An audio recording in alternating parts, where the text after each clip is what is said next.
নমস্কাৰ welcome to my YouTube channel Instinct Cognition আজি মই আপোনালোকৰ লগত এনচিয়েন্ট আসাম হিষ্ট্ৰীৰ কেইটামান গুৰুত্বপূৰ্ণ এমচিকিউ ডিসকাস কৰিম আৰু মই অলৰেডি এনচিয়েন্ট আসাম হিষ্ট্ৰীৰ ওপৰত কেইটামান শৰ্টস ভিডিঅ' বনাইছো আপোনালোকে বেটাৰ ইনফৰমেশ্যনৰ কাৰণে সেই ভিডিঅ' কেইটা এবাৰ চাব পাৰে ইয়াতে প্ৰথম কোৱেশ্চনটো হৈছে who founded the Danava dynasty in Assam Danava dynasty বা অসমত দানৱ বংশ কোনে প্ৰতিষ্ঠা কৰিছিলে ইয়াত অপচন এ দিয়া আছে মহিৰংগ দানৱ বি দিয়া আছে ভগদত্ত সি হল নৰকা আৰু ডি হল সুপৰ্ণা আৰু ইয়াতে শুদ্ধ উত্তৰটো হ'ব বিশেষকৈ মহিৰংগ দানৱ মানে শুদ্ধ উত্তৰটো কি হ'ব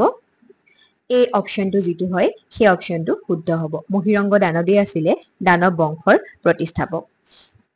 এইখিনিতে মন কৰিবলগীয়া যে মহিৰংগ দানৱ বিশেষকৈ দানৱ বংশ হৈছে অসমৰ প্ৰথমটো মাইথলজিক্যাল ডাইনেষ্টি আৰু মাইথলজিক্যাল ডাইনেষ্টিটো প্ৰতিষ্ঠা কৰিছিল মহিৰংগ দানৱে আৰু যদি পৰীক্ষাত প্ৰশ্ন আহে যে অসমৰ প্ৰথমজন মাইথলজিক্যাল ৰুলাৰ কোন আছিল তেতিয়া তাৰ আনসাৰটো কি হ'ব মহিৰংগ দানৱ আৰু ইয়াতে এখন মই লিষ্ট এড কৰি দিছো আৰু সেই লিষ্টখনত দানৱ বংশৰ বাকি কেইজনমান ৰুলাৰৰ বিষয়েও মেনশন কৰা আছে প্ৰথম ৰুলাৰজন আমি গম পালো মহিৰংগ দানৱ তাৰ পিছত ৰজা হয় হতকাসুৰ তাৰ পিছত সম্বৰাসুৰ তাৰ পিছত ৰত্নাসুৰ আৰু শেষৰ ৰজাজনৰ নাম কি আছিল ঘটকাসুৰ মাজৰ এই তিনিজন ৰুলাৰ ইমান বেছি ইম্পৰ্টেন্ট নহয় কিন্তু মহিৰংগ দানৱৰ নামটো আপোনালোকে মনত ৰাখিব আৰু ঘটকাসুৰৰ নামটো মনত ৰাখিব কাৰণ ঘটকাসুৰ লাষ্ট ৰুলাৰ আছিল আৰু বিশেষকৈ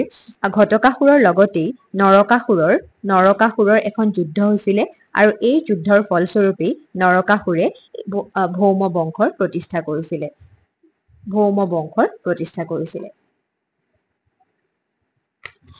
What was the capital of Danav dynasty? Danav বংশৰ ৰাজধানী কি আছিল এতিয়া ইয়াৰ অপশনছ কেটা হৈছে যে প্ৰাগজ্যোতিষপুৰ গুৱাহাটী তেজপুৰ আৰু যোৰহাট আৰু ইয়াৰ শুদ্ধ উত্তৰটো কি হ'ব অসমৰ পৌৰাণিক যিখন ডাইনেষ্টি আছিল বা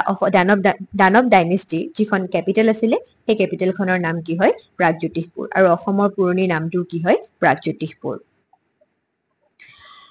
What was the name of the king who built the temple of Kamakha? Kamakha মন্দিৰ নিৰ্মাণ কৰা ৰজাজনৰ নাম কি আছিল? Option A Naraka, option B Bhagadatta, option C Suparna আৰু অপচন ডি হল মহিৰংগ দানৱ আৰু ইয়াৰ শুদ্ধ উত্তৰটো হ'ব অপচন এ নৰকা নৰকাসুৰে আচলতে কামাখ্যা মন্দিৰ প্ৰতিষ্ঠা কৰিছিল মই অলৰেডি উল্লেখ কৰিছো যে নৰকাসুৰে ভৌম বংশ প্ৰতিষ্ঠা কৰিছিল আৰু বিশেষকৈ যেতিয়া নৰকাসুৰে মানে কিংবদন্তিমতে নৰকাসুৰে যেতিয়া এবাৰ কামাখ্যা দেৱীক দেখি তেওঁ কামাখ্যা দেৱী প্ৰেমত পৰে আৰু কামাখ্যা দেৱীক বিয়া পাতিব বিচাৰে আৰু কামাখ্যা দেৱীয়ে নৰকাসুৰৰ যি প্ৰস্তাৱ সেই প্ৰস্তাৱ প্ৰত্যাখ্যান কৰিবৰ বাবে নৰকাসুৰক এটা ৰাতিৰ ভিতৰত পিছদিনা কুকুৰাই ডাক দিয়াৰ আগতেই কামাখ্যা মন্দিৰৰ চিৰি বনাবৰ কাৰণে আদেশ দিয়ে আৰু নৰকাসুৰে সেই কামত ব্যস্ত হৈ পৰে কিন্তু পিছদিনা ৰাতিপুৱা হোৱাৰ আগতেই কামাখ্যা দেৱীয়ে চলেবলে কৌশলে কুকুৰাৰ ডাক দিয়ে আৰু যাৰ কাৰণে নৰকাসুৰ তেওঁৰ কামত সাকসেসফুল নহয় আৰু যাৰ কাৰণে তেওঁ কামাখ্যা দেৱীক বিয়া কৰিব নোৱাৰে এটো এটা মাইথলজিক্যাল ষ্টৰী আচলতে Which Kamrup king took part in the battle of Kurukshetra বা মহাভাৰতৰ যুদ্ধ যে কোনজন কামৰূপৰ ৰজাই কুৰুক্ষেত্ৰৰ যুদ্ধত বা মহাভাৰতৰ যুদ্ধত অংশগ্ৰহণ কৰিছিল option A Naraka option B Bhagadatta option C Bhaskar Varman আৰু অপচন ডি বজ্ৰদত্ত আৰু ইয়াৰ শুদ্ধ উত্তৰটো কি হ'ব যে অপচন বি ভগদত্ত কি হ'ব শুদ্ধ উত্তৰটো যে ভগদত্তই হ'ব কি অসমৰ পৰা মহাভাৰতৰ যুদ্ধত অংশগ্ৰহণ কৰা এজন ৰজা আছিল ভগদত্ত বিশেষকৈ নৰকাসুৰৰ পুত্ৰ আছিল আৰু উল্লেখ থকা মতে ভগদত্তৰ এগৰাকী জীয়ৰী আছিল আৰু জীয়ৰীজনীৰ নাম আছিল ভানুমতি আৰু এই ভানুমতিক বিয়া দিয়া হৈছিল কৌৰৱলৈ আৰু যেতিয়া ভানুমতিক কৌৰৱলৈ বিয়া দিয়ে আৰু সেয়েহে যেতিয়া কুৰুক্ষেত্ৰৰ যুদ্ধ হৈছিল সেই কুৰুক্ষেত্ৰৰ যুদ্ধ হওঁতে মিতিৰতা ৰক্ষা কৰাৰ খাতিৰত ভগদত্তই কৌৰৱসকলৰ হৈ পেলাই পাণ্ডৱৰ বিৰুদ্ধে যুদ্ধ কৰে আৰু অৱশেষত অৰ্জুনৰ হাতত তেখেতৰ মৃত্যু হয় কাৰ হাতত মৃত্যু হয় অৰ্জুনৰ হাতত মৃত্যু হয় গতিকে আপোনালোকে মনত ৰাখিব যে অসমৰ পৰা কুৰুক্ষেত্ৰৰ যুদ্ধত অংশগ্ৰহণ কৰা ৰজাজনৰ নাম কি আছিল ভগদত্ত আৰু তেওঁ কোনটো বংশৰ পৰা বিলং কৰিছিল ভৌম বংশৰ পৰা বিলং কৰিছিল আৰু নৰকাসুৰৰ পুত্ৰ আছিল What was the name of the elephant of Bhagadatta ভগদত্তৰ হাতীটোৰ নাম কি আছিল এতিয়া যেতিয়া ভগদত্তই কুৰুক্ষেত্ৰৰ যুদ্ধত অংশগ্ৰহণ কৰিছিল সেই কুৰুক্ষেত্ৰৰ যুদ্ধত অংশগ্ৰহণ কৰোতে তেওঁ বিশেষকৈ হস্তি সেনা বাহিনী যি আছিল তাৰ তেওঁ লিডাৰ আছিল বা সেনাপতি আছিল আৰু তেতিয়া তেওঁৰ যিটো হাতী আছিল সেই হাতীটোৰ নামটো ইয়াতে খুদিছে এতে কেইবাটাও অপচন দিয়া আছে অপচন এ সুপ্ৰতিকা বি চেতক চি লাংগি আৰু ডি হল ৰামু আৰু ইয়াত শুদ্ধ উত্তৰটো হ'ব অপশ্যন এ সুপ্ৰতিকা অপশ্যন এ সুপ্ৰতিকা এটা আপোনালোকে মনত ৰাখিব এটো ইম্পৰ্টেন্ট হয় Question number 6. What is the name of the Parva of Mahabharata which mentions the valor of Bhagadatta? Bhagadattaৰ সূৰ্যৰ কথা উল্লেখ থকা মহাভাৰতৰ পৰ্বটোৰ নাম কি? ইয়াতে চাৰিটা পৰ্বৰ কথা দিছে প্ৰথমতে হল আদি পৰ্ব তাৰ পিছত কি ভীষ্ম পৰ্ব তাৰ পিছত দ্ৰোণা পৰ্ব আৰু লাষ্টৰটো হৈ গল কৰ্ণ পৰ্ব আৰু ইয়াতে শুদ্ধ উত্তৰটো কি হ'ব শুদ্ধ উত্তৰটো হ'ব দ্ৰোণা পৰ্ব কি পৰ্ব দ্ৰোণা পৰ্ব আৰু মনত ৰাখিব যে আমাৰ যিখন মহাভাৰত মহাকাব্য সেই তাতে কেইটা পৰ্ব আছে টোটেল 18টা পৰ্ব আছে 7 নম্বৰ প্ৰশ্নটো সুধিছে যে হু was the first Kamrup ruler to perform অশ্বমেধ যজ্ঞ অশ্বমেধ যজ্ঞ কৰা প্ৰথম কামৰূপৰ শাসকজন কোন আছিল ইয়াতে কেইবাটাও অপচন দিয়া হৈছে কল্যাণ বৰ্মন বল বৰ্মন পুষ্য বৰ্মন আৰু মহেন্দ্ৰ বৰ্মন এই গোটেই কেইজন ৰুলাৰে কিন্তু কোন বংশৰ পৰা বিলং কৰে বৰ্মন বংশৰ পৰা বিলং কৰে আৰু পুষ্য বৰ্মন আছিল বৰ্মন বংশৰ প্ৰতিষ্ঠাপক এটা ইয়াত প্ৰশ্নটো কি সুধিছে যে অশ্বমেধ যজ্ঞ কৰা প্ৰথম কামৰূপৰ শাসকজনৰ নাম সুধিছে আৰু ইয়াতে উত্তৰটো কি হ'ব মহেন্দ্ৰ বৰ্মন উত্তৰটো কি হ'ব মহেন্দ্ৰ বৰ্মনেই প্ৰথমতে কি কৰিছিল অশ্বমেধ যজ্ঞ কৰিছিল এটা কথাটো হল যে অশ্বমেধ যজ্ঞ কি হয় যে ৰজাই নিজৰ পাৱাৰ যে তেওঁ কিমান পাৱাৰফুল হয় আৰু নিজৰ যিখন ষ্টেট হয় সেই ষ্টেটখন বা ডাইনেষ্টিখন মানে বহলাবৰ কাৰণে বিস্তাৰ কৰিবৰ কাৰণে তেওঁলোকে কি কৰিছিল এখন যজ্ঞ কৰিছিল আৰু সেই যজ্ঞত তেওঁলোকে এটা বগা ঘোঁৰাক কেইজনমান সৈন্যৰ সৈতে এটা বগা ঘোঁৰাক এৰি দিছিলে আৰু সেই বগা ঘোঁৰাটোৱে যিমানখিনি অঞ্চল মানে ঘূৰি ফুৰে বা যিমানখিনি অঞ্চল সেই বগা ঘোঁৰাটোৱে অতিক্ৰম কৰে সেই গোটেইখিনি অঞ্চলে কাৰ হাতলৈ গৈছিলে কিঙৰ হাতলৈ গৈছিলে কাৰ হাতলৈ গৈছিলে কিঙৰ হাতলৈ গৈছিলে আৰু যদি যিখিনি অঞ্চল সেই ঘোঁৰাটোৱে অতিক্ৰম কৰে সেই অঞ্চলখিনিৰ যিজন ৰজা হয় সেই ৰজাজনে যদি ঘোঁৰাটোক চ্যালেঞ্জ কৰে বা তেতিয়া আলটিমেটলি তেওঁ কিঙক চ্যালেঞ্জ কৰে আৰু কিং আৰু সেই ৰজাজনৰ মাজত কি হয় এখন যুদ্ধ হয় আৰু যদি কিঙক চ্যালেঞ্জ নকৰে ৰজাজনক চ্যালেঞ্জ নকৰে তেতিয়া হলে সেই যিজন মানুহ সেই ৰাজ্যখনৰ ৰজাজনে আলটিমেটলি যিজন ৰজাই অশ্বমেধ যজ্ঞ পাতে সেই ৰজাজনৰ আণ্ডাৰলৈ আহে আৰু আহাৰ লগে লগে সেই গোটেই অঞ্চলখিনি কাৰ হাতলৈ গুচি যায় সেই ৰজাজনৰ হাতলৈ গুচি যায় আকৌবাৰ কৈ দিছো যে বিশেষকৈ অশ্বমেধ যজ্ঞ কি হয় যে বিশেষকৈ এজন ৰজাই নিজৰ পাৱাৰ আৰু তাৰ লগতে নিজৰ ৰাজ্যখন বিস্তাৰ কৰিবৰ কাৰণে যি যজ্ঞ পাতে সেই যজ্ঞকে কি বুলি কোৱা হয় অশ্বমেধ যজ্ঞ বুলি কোৱা হয় ইয়াক অশ্ব মানে হৈছে ঘোঁৰা ইয়াতে এটা বগা ঘোঁৰাক কি কৰে গোটেই ৰাজ্য এখন মানে কেইজনমান সৈন্যৰ সৈতে এৰি দিয়া হয় আৰু বগা ঘোঁৰাটোৱে যোনখিনি অঞ্চল অতিক্ৰম কৰি যায় সেই গোটেইখিনি অঞ্চল কাৰ হাতলৈ গুচি যায় যিজন ৰজাই সেই যজ্ঞখন পাতিছিলে সেই ৰজাজনৰ হাতলৈ গুচি যায় আৰু যদি যিখিনি অঞ্চল ঘোঁৰাটোৱে অতিক্ৰম কৰে সেই অঞ্চলখিনিত কোনোবা টুকুৰ মানে জাগা বেলেগ এজন ৰজাৰো হ'ব পাৰে আৰু সেই বেলেগ দেশৰ ৰজাজনে আহি পেলাই যদি সেই ঘোঁৰাটোক ৰখাই বা ঘোঁৰাটোক যদি চ্যালেঞ্জ কৰে তেতিয়া আলটিমেটলি যিজন ৰজাই অশ্বমেধ যজ্ঞ পাতিছিলে তেখেতৰ লগত তেওঁ যুদ্ধ কৰিব লাগিব আৰু যদি সেই ঘোঁৰাটোক নৰখাই বা চ্যালেঞ্জ নকৰে তেতিয়াহলে আলটিমেটলি সেই ৰজাজনে কাৰ ওচৰত বশ্যতা স্বীকাৰ কৰিব লাগিব সেই অশ্বমেধ যজ্ঞ যিজন ৰজাই পাতিছে তেখেতৰ ওচৰত বশ্যতা স্বীকাৰ কৰিব লাগিব সো এই যিটো মানে যজ্ঞ হয় এই যজ্ঞটোকে কি বুলি কোৱা হয় অশ্বমেধ যজ্ঞ বুলি কোৱা হয় আৰু এইটো এটা বেদিক ট্ৰেডিশন হয় মানে বেদৰ দিনৰ পৰাই এই ধৰণৰ যজ্ঞ মানে হৈছিলে এতিয়া আহিলে যে ভাস্কৰাব্দ ষ্টাৰ্ট ইন দা ইয়াৰ ভাস্কৰাব্দ কেতিয়া আৰম্ভ হয় ইয়াতে কেইবাটাও চন দিয়া আছে 550 এডি 565 এডি 594 বা 594 এডি আৰু 78 এডি বা 78 এডি ইয়াতে শুদ্ধ উত্তৰটো কি হ'ব শুদ্ধ উত্তৰটো হ'ব কি 594 এডি কি হ'ব শুদ্ধ উত্তৰটো 594 এডি ইয়াত আপোনালোকে দেখা পাইছে 594 ইয়াতে আপোনালোকে দেখা পাইছে যে 594 এডিত যেতিয়া কি হৈছিল ভাস্কৰ বৰ্মন বিশেষকৈ ৰজা হৈছিল আৰু 650 লৈকে তেওঁ ৰুল কৰিছিল আৰু সেই 594 এডিৰ পৰাই কি বুলি কোৱা হয় এই সময়খিনিক ভাস্কৰাব্দ বুলি কোৱা হয় Question number 9 Which of the following archaeologists found the seal of Bhaskar Burman during excavations of the ruins of Nalanda in 1917 to 1918 কি কৈছে যে 1917 পৰা 1918 চনত নালন্দাৰ ধ্বংসাৱশেষৰ খননৰ সময়ত তলৰ কোনজন পুৰাতত্ত্ববিদে ভাস্কৰ বৰ্মনৰ সিল পাইছিলে সিল মানে আপোনালোকে হয়তো বুজি পাইছে শিলৰ ওপৰত এনেকুৱা শিলৰ ওপৰত যেতিয়া কিবা কিবি লিখা থাকে তেনেকুৱা ধৰণৰ সৰু সৰু শিল হ'ব পাৰে বা সাবুন শিল হ'ব পাৰে চেটাইট শিল হ'ব পাৰে তাৰ ওপৰত সৰু সৰুকে লিখা থাকে আৰু এই সিল মোহৰ বিলাক সেইখিনি সময়ত যেনেকৈ এতিয়া আমি সিল মোহৰ বিলাক বিভিন্ন ধৰণৰ ব্যৱসায় বাণিজ্য হওক বা বেলেগ কামত ব্যৱহাৰ কৰো সেইটো টাইমতো তেনেকুৱা ধৰণৰ সিল মোহৰ ব্যৱহাৰ কৰা হৈছিলে আৰু সেই সিল তেনেকুৱা এটা সিল পোৱা গৈছিলে ক'ত পোৱা গৈছিলে নালন্দাত পোৱা গৈছিলে আৰু সেই সিলটো কাৰ লগত জড়িত হৈ আছিলে ভাস্কৰ বৰ্মনৰ লগত জড়িত হৈ আছিলে আৰু এই সিলটো এজন আৰ্কিঅলজিষ্ট অৰ্থাৎ পুৰাতত্ত্ববিদে খনন কৰি পাইছিলে আৰু সেই পুৰাতত্ত্ববিদজনৰ নাম ইয়াতে সুধিছে প্ৰথমতে দিছে যে ডক্টৰ ৰিচাৰ্ডৰ কথা দিছে তাৰপিছত R.D. বেনাৰ্জীৰ কথা দিছে তাৰপিছত ডেভিড বি স্পুনাৰৰ কথা দিছে আৰু তাৰপিছত দিছে D.R. সাহানী আৰু ইয়াতে শুদ্ধ উত্তৰটো কি হ'ব শুদ্ধ উত্তৰটো হ'ব কি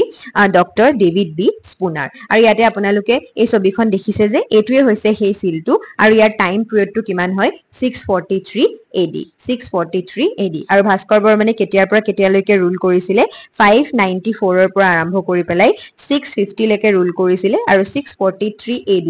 এই মানে সিলটো হয় আৰু সেই কাৰণে কোৱা হয় যে এইটো কাৰ টাইমৰ হয় এইটো ভাস্কৰ বৰ্মনৰ টাইমৰে হয়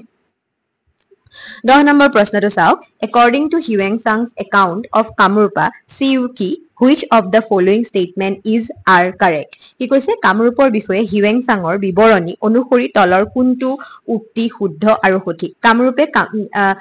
ভাস্কৰ বৰ্মনে তেখেতৰ যেটো বিৱৰণী হয় সেই বিৱৰণীটোৰ নাম আছিল সিউকি এটো এটা ওয়ান লাইনাৰ কোৱেশ্চন হ'ব পাৰে যে Bhaskar Barman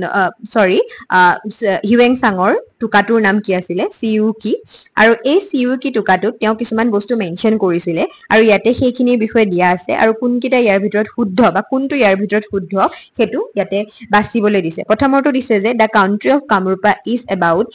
10,000 li nearly 1700 miles তাৰ পিছৰটো দিছে যে the people cultivated the jackfruit and coconut মানুহে কঁঠালৰ jackfruit মানে কঁঠাল আৰু নাৰিকলৰ খেতি কৰিছিল Bhaskar Barman is of the Brahman caste আৰু ভাস্কৰ বৰ্মন ব্ৰাহ্মণ বংশৰ লোক আছিল আৰু লাষ্টৰটো দিছে যে all of the above গতিকে ইয়াতে শুদ্ধ উত্তৰ কোনটো হ'ব ইয়াতে অপচন ডি কোনটো হ'ব অপচন ডি মানে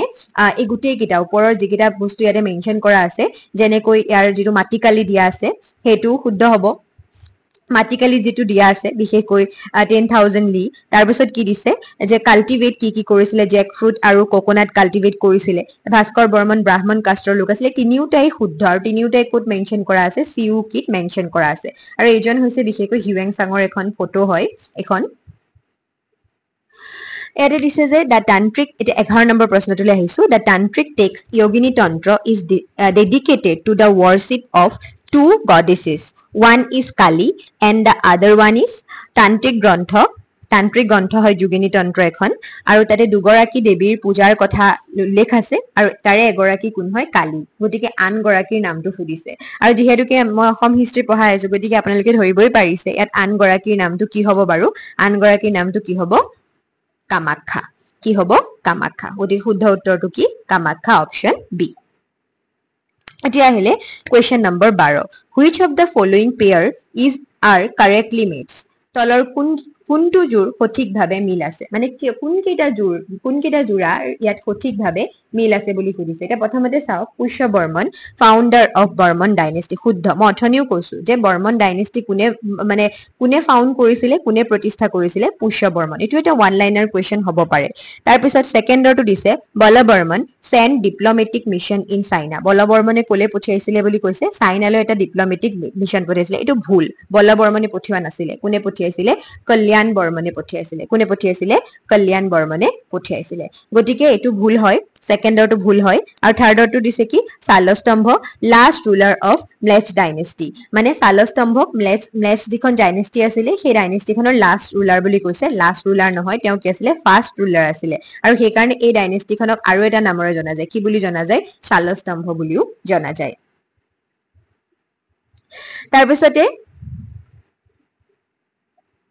তাৰপিছত দিছে কল্যাণ বৰ্মন annexed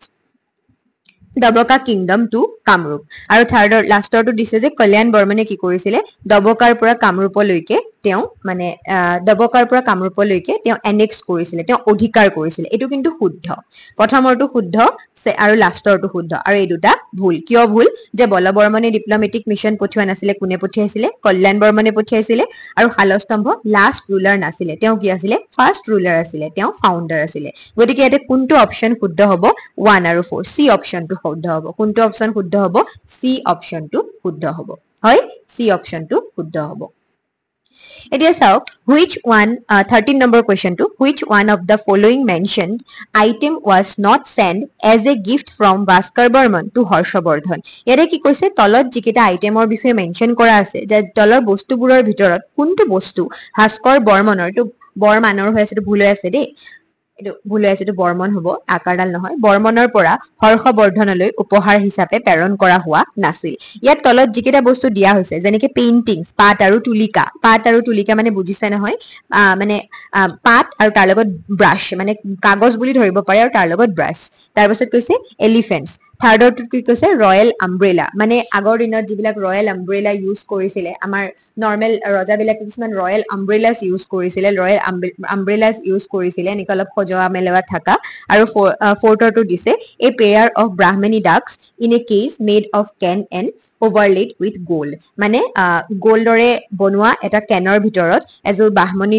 ডাক দিছিলে, ডাক মানে হাঁহ দিছিলে। গতিকে কোনটো বস্তু ইয়াৰ ভিতৰত দিয়া নাছিলে বুলি সুধিছে, দিছিলে বুলি সোধা নাই। তেওঁৰ পেইণ্টিংছ দিছিলে, তাৰপিছত ৰয়েল আমব্ৰেলা দিছিলে, ব্ৰাহ্মণী ডাকো দিছিলে। গতিকে কোনটো দিয়া নাছিলে? এলিফেণ্টটো তেওঁ দিয়া নাছিলে। গতিকে শুদ্ধ উত্তৰটো কি হ'ব? Option B, elephant. তাৰপিছত দিছে যে who was the ambassador of Bhaskar Varman to Harshavardhana. হৰ্ষবৰ্ধনে ভাস্কৰ বৰ্মনৰ সভালৈ মানে তেওঁৰ কোৰ্টলৈ এজন এম্বেচাডৰ পঠিয়াইছিলে বা ৰাষ্ট্ৰদূত পঠাইছিলে, আৰু সেই ৰাষ্ট্ৰদূতজনৰ নামটো কি সুধিছে। ফাৰ্ষ্ট অপশ্যনটো দিছে কি? মৃগাংক। ছেকেণ্ড অপশ্যনটো দিছে হংসবেগ। থাৰ্ড অপশ্যনটো দিছে সুসীমা, আৰু লাষ্টৰটো দিছে নান অফ দ্য এবভ। আৰু ইয়াতে শুদ্ধ উত্তৰটো কি হ'ব? শুদ্ধ উত্তৰটো হ'ব অপশ্যন বি। শুদ্ধ উত্তৰটো কি? অপশ্যন বি, হংসবেগক পঠিওৱা হৈছিলে। তাৰপিছত আহি গ'ল কি, যে 15 number question, what is the name of the book that compares Bhaskar Varman with grandfather Bhishma? কোনখন বুকত ভাস্কৰ বৰ্মনক ভীষ্মৰ লগত তুলনা কৰা হৈছে? অপশ্যন এ দিয়া হৈছে মহাভাৰত, অপশ্যন বি দিয়া হৈছে হৰ্ষ চৰিত্ৰ, অপশ্যন চি দিয়া হৈছে কালিকা পুৰাণ, আৰু অপশ্যন ডি দিয়া হৈছে কি? অৰ্থশাস্ত্ৰ। আৰু ইয়াতে শুদ্ধ উত্তৰটো কি হ'ব? হৰ্ষ চৰিত্ৰ। হৰ্ষ চৰিত্ৰত তেওঁক তুলনা কৰা হৈছিলে ভীষ্মৰ লগত। আৰু এই যিখন হৰ্ষ চৰিত্ৰ, সেই হৰ্ষ চৰিত্ৰখন কোনে লিখিছিলে? এইটো কিন্তু বহুত ইম্পৰ্টেণ্ট হয়। কোনে লিখিছিলে? বাণভট্টই লিখিছিলে। কোনে লিখিছিলে? বাণভট্টই লিখিছিলে। এইটো ওৱান লাইনৰ কুৱেশ্যনত আহিব পাৰে। Which of the following is not related to the Burman king Bhaskar Barman? ইয়াতে কি হৈছে? এই কেইখন কি হয়? কপাৰ প্লেট হয়। ইয়াত যিকেইখন বস্তু মানে যিকেইখন প্লেটৰ নাম মেনশ্যন কৰা হৈছে, Dubi copper plate option A, option B দিছে Parbatiya copper plate, option C দিছে নিধানপুৰ কপাৰ প্লেট, আৰু অপশ্যন ডি দিছে নালন্দা কে চিল। গতিকে নালন্দা কে চিলটো হয় বুলি আমি গম পালোৱেই, হয়নে? অথনি আমি ডিছকাছ কৰিছিলো যে নালন্দাত এটা ভাস্কৰ বৰ্মনৰ লগত জড়িত চিল পোৱা গৈছিলে। সেইটোৰ বিষয়ে আমি গম পালো, এইটো হ'বই, এইটো ভাস্কৰ বৰ্মনৰ দিনতেই বনোৱা হৈছিলে। ডুবি কপাৰ প্লেট আৰু নিধনপুৰ কপাৰ প্লেট এই দুখনো কাৰ দিনত বনোৱা হৈছিলে? ভাস্কৰ বৰ্মনৰ দিনতেই লিখা হৈছিলে। ডুবি কপাৰ প্লেট আৰু Nidhanpur copper plate. Copper plate মানে কি হয়? যেতিয়া তামৰ ওপৰত যেতিয়া লিখা হয়, তাক কি বুলি কোৱা হয়? কপাৰ প্লেট বুলি কোৱা হয়। তামৰ ওপৰত যেতিয়া লিখা হয়, তেতিয়া তাক কপাৰ প্লেট বুলি কোৱা হয়। মানে এনেকুৱা ধৰণৰ তাম, এই দেখিছেনে? তামৰ প্লেট, তাৰ ওপৰত লিখা হৈছে। ইয়াতে ডুবি কপাৰ প্লেট আৰু নিধানপুৰ কপাৰ প্লেট এই দুইখনেই কাৰ দিনত লিখা হৈছিলে? ভাস্কৰ বৰ্মনৰ দিনত লিখা হৈছিলে। গতিকে লাষ্টৰ কে চিলটো কাৰ দিনত বনোৱা হৈছিলে? ভাস্কৰ বৰ্মনৰ দিনতেই বনোৱা হৈছিলে। গতিকে কোনটো নহ'ব? গতিকে পৰ্বতীয়া কপাৰ প্লেটটোৱে ইয়াতে মানে নহ'ব, ৰিলেটেড নহয়। কাৰ লগত ৰিলেটেড নহয়? ভাস্কৰ বৰ্মনৰ লগত ৰিলেটেড নহয়। যদি পৰীক্ষাত আহে যে তলত মেনশ্যন কৰা কোনকেইখন কপাৰ প্লেট ভাস্কৰ বৰ্মনৰ লগত ৰিলেটেড হয়, তেতিয়া উত্তৰটো কি হ'ব? ডুবিৰ কপাৰ প্লেট আৰু নিধানপুৰ কপাৰ প্লেট। আৰু নহয় বুলি কোৱা দেখি ইয়াত উত্তৰটো কি হ'ব? পৰ্বতীয়া কপাৰ প্লেট। পৰ্বতীয়া কপাৰ প্লেট। এতিয়া চাওক, option question number 17, arrange the following rulers in chronological order. Chronological order মানে বুজি পাইছেনে? ক্ৰনলজিকেল অৰ্ডাৰ মানে কি কৈছে? 1, 2, 3 চিকুৱেন্সলি, মানে এজনৰ পিছত আনজন, কোনজনৰ পিছত কোনজন আহিছে, সেইকেইটা ইয়াতে কি কৰিবলৈ কৈছে? ক্ৰনলজিকেল অৰ্ডাৰত মানে লিখিবলৈ কৈছে। ইয়াতে মই আপোনালোকক ক্ৰনলজিকেল অৰ্ডাৰ দেখুৱাৰ আগতে মই এখন লিষ্ট আপোনালোকক দেখাইছো। এখন হৈছে বিশেষকৈ বৰ্মন বংশৰ ৰুলাৰ সকলৰ এখন লিষ্ট হয় ইয়াতে চাওক প্ৰথমতে দিয়া হৈছে পুষ্য বৰ্মন প্ৰথমতে দিয়া হৈছে কি পুষ্য বৰ্মনৰ বিষয়ে দিয়া হৈছে গতিকে পুষ্য বৰ্মন ইয়াৰ ফাউণ্ডাৰ হয় তাৰ পিছত আপোনালোকে কল্যাণ বৰ্মন ইয়াতে মেনশন কৰা আছে পুষ্য বৰ্মনৰ পিছত কল্যাণ বৰ্মন তাৰ পিছত স্তুতি বৰ্মন এই তিনিজনৰ বিষয়ে তাতে দিয়া আছে আৰু বিশেষকৈ ইয়াতে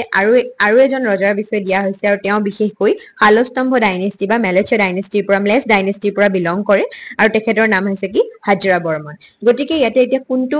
হাজৰা বৰ্মন ইয়াতে কোনটো এতিয়া শুদ্ধ হ'ব কোনটো হ'ব ইয়াতে গতিকে প্ৰথমতে আহিব কোন প্ৰথমতে আহিব বল বৰ্মন তাৰ পিছত আহিব কোন মহেন্দ্ৰ বৰ্মন তাৰ পিছত আহিব কোন সুস্থিত বৰ্মন আৰু লাষ্টত আহিব কোন হাজাৰা বৰ্মন গতিকে প্ৰথমতে কি হ'ব 1 3 2 4 1 3 মানে কোনটো পেয়াৰ শুদ্ধ হ'ব 4 নম্বৰৰ ডি নম্বৰৰ পেয়াৰটো শুদ্ধ হ'ব গতিকে শুদ্ধ আনসাৰটো কি ডি নম্বৰৰ পেয়াৰটো শুদ্ধ হ'ব তাৰপিছত এতিয়া আহি গ'ল যে হিউৱেনচাঙৰ account specifically mentions two varieties of fruits as esteemed to the people of Kamrup এতিয়া আপোনালোকে গমেই পাইছে মই অলৰেডি এবাৰ মেনশন কৰিছিলোৱে অথনি মই ফটো লগাই দি মানে আপোনালোকে গম পাইছে মই কিহৰ কথা ক'ব বিচাৰিছো ইয়াতে কোনটো অপচন শুদ্ধ হ'ব মেংগো নাটছ নহয় তাৰপিছত পাইনএপলছ বানানাও নহয় লেমনো নহয় গতিকে কোনটো শুদ্ধ হ'ব জেকফ্ৰুট কঁঠালৰ বিষয়ে আৰু কোকোনাট মানে নাৰিকলৰ বিষয়ে মেনশন কৰিছিলে ইয়াতে আপোনালোকে দেখিছে জেকফ্ৰুট আৰু কোকোনাট ইয়াতে দেখিছে এইটো কঁঠাল গম পাইছে জেকফ্ৰুট মানে কি এতিয়া তাৰপিছত দিছে which Purana was composed in Assam কোনখন পুৰাণ তলত মেনশন কৰা কোনখন পুৰাণ অসমত কম্প'জ কৰা হৈছিলে ইয়াতে চাৰিখন পুৰাণৰ নাম দিছে অপচন এ কালিকা পুৰাণ অপচন বি বৰুণ পুৰাণ অপচন চি বামন পুৰাণ আৰু অপচন ডি হৈ গ'ল কি সৌৰ পুৰাণ আৰু ইয়াৰ ভিতৰত কোনখন অসমত কম্প'জ কৰা হৈছিলে ইয়াৰ ভিতৰত বিশেষকৈ কালিকা পুৰাণ যিখন হয় এই কালিকা পুৰাণখন ক'ত কম্প'জ কৰা হৈছিলে অসমত কম্প'জ কৰা হৈছিলে আৰু এই কালিকা পুৰাণতে বিশেষকৈ বৰ্মন ডাইনেষ্টিৰ ভৌম ডাইনেষ্টিৰ বিষয়েও অলপমান মেনশন আছে তাৰপিছত বিশেষকৈ মেইনলি দানৱ ডাইনেষ্টিৰ বিষয়ে কালিকা পুৰাণৰ পৰা অকণমান জানিব পাৰি কালিকা পুৰাণটো এই অসমতেই কি কৰা হৈছিলে কম্প'জ কৰা হৈছিলে আৰু লাষ্টত আহি গ'ল 20 নম্বৰ কুৱেশ্যনটোত কি কৈছে daughter of which Kamarupa ruler was married to the ruler of Kashmir মেঘবাহন অফ দ্য গোনান্দা ডাইনেষ্টি যে কাশ্মীৰৰ যিটো গোনান্দা ডাইনেষ্টি আছিলে সেই গোনান্দা ডাইনেষ্টিৰ মেঘবাহন নামৰ ৰজাজনলৈ কাক অসমৰ মানে কোনজন ৰজাৰ জীয়েকক বিয়া দিয়া হৈছিলে এইটো কাক বিয়া দিয়া হৈছিলে সেইখিনি সময়ত বিশেষকৈ বল বৰ্মনৰ পুত্ৰী তেখেতৰ নাম কি আছিলে পুত্ৰীৰ নাম আছিলে অমৃত প্ৰভা এইটো প্ৰশ্নত আহিব পাৰে অমৃত প্ৰভাক ক'লে বিয়া দিয়া হৈছিলে কাশ্মীৰৰ মেঘবাহনলৈ বিয়া দিয়া হৈছিলে মানে বল বৰ্মনৰ পুত্ৰী আছিলে অমৃত প্ৰভা আৰু অমৃত প্ৰভাকে বিয়া দিয়া হৈছিলে কাশ্মীৰৰ ৰজা মেঘবাহনলৈ আৰু অমৃত প্ৰভাৰ লগত আৰু এনেদৰেই অমৃত প্ৰভাৰ জৰিয়তে কাশ্মীৰ আৰু অসমৰ মাজত কি হৈছিলে এটা সম্পৰ্ক গঢ় লৈ উঠিছিলে আৰু উল্লেখ আছে যে অমৃত প্ৰভাৰ লগত এজন মংকো গৈছিলে আৰু তেখেতৰ নামটো আছিলে ষ্টুনপা আৰু তেখেতে গৈ পেলাই তাতে এটা স্তূপ বনাইছিলে আৰু সেই স্তূপটোৰ নাম আছিলে লা স্তূপা সেই স্তূপটোৰ নাম কি আছিলে লা স্তূপা মংজনৰ নাম আছিলে ষ্টুনপা আৰু তাৰপিছতে তাতে গৈ পেলাই তেওঁ লা স্তূপা বনাইছিলে আৰু অমৃত প্ৰভাই এটা বিহাৰা বনাইছিলে বিহাৰা স্তূপা মানে হৈছে য'ত বুদ্ধিষ্টসকলে গৈ পেলাই আৰাধনা কৰে ধৰি লওক সৰু মন্দিৰৰ যিখিনি গৰ্ভগৃহ তেনেকুৱা টাইপৰ য'ত আৰাধনা কৰে আৰু বিহাৰা মানে হৈছে য'ত গৈ পেলাই তেওঁলোকে আৰাম কৰে আৰু এটা বিহাৰা বনাইছিলে কোনে বনাইছিলে অমৃত প্ৰভাই বনাইছিলে আৰু সেই বিহাৰাটোৰ নাম আছিলে অমৃত ভৱন এইটো গতিকে অপচন বিটোৱে ইয়াৰ শুদ্ধ উত্তৰ হ'ব কাৰ জীয়েক আছিলে বল বৰ্মনৰ জীয়েক আছিলে গতিকে থেংক ইউ আজিলৈ ইমানখিনিয়ে আজি বিস্তাৰ এই আলোচনা কৰিলো ইয়াৰ নেক্সট ভিডিঅ'ত আৰু নতুন নতুন কিছুমান MCQs লৈ আহিম আৰু আপোনালোকে যদি ভিডিঅ'টো চাই ভাল পালে তেতিয়াহ'লে লাইক কৰিব কমেণ্ট কৰিব শ্বেয়াৰ কৰিব আৰু ছাবস্ক্ৰাইব কৰিব আৰু নতুনকৈ চেনেলটো খুলিছোঁ যদি আপোনালোকৰ মানে চাই কমেণ্ট কৰে লাইক কৰে ছাবস্ক্ৰাইব কৰে তেতিয়া আৰু উৎসাহ পাম আৰু ভাল ভাল ভিডিঅ' আপোনালোকৰ কাৰণে লৈ আনিম ধন্যবাদ Thank you.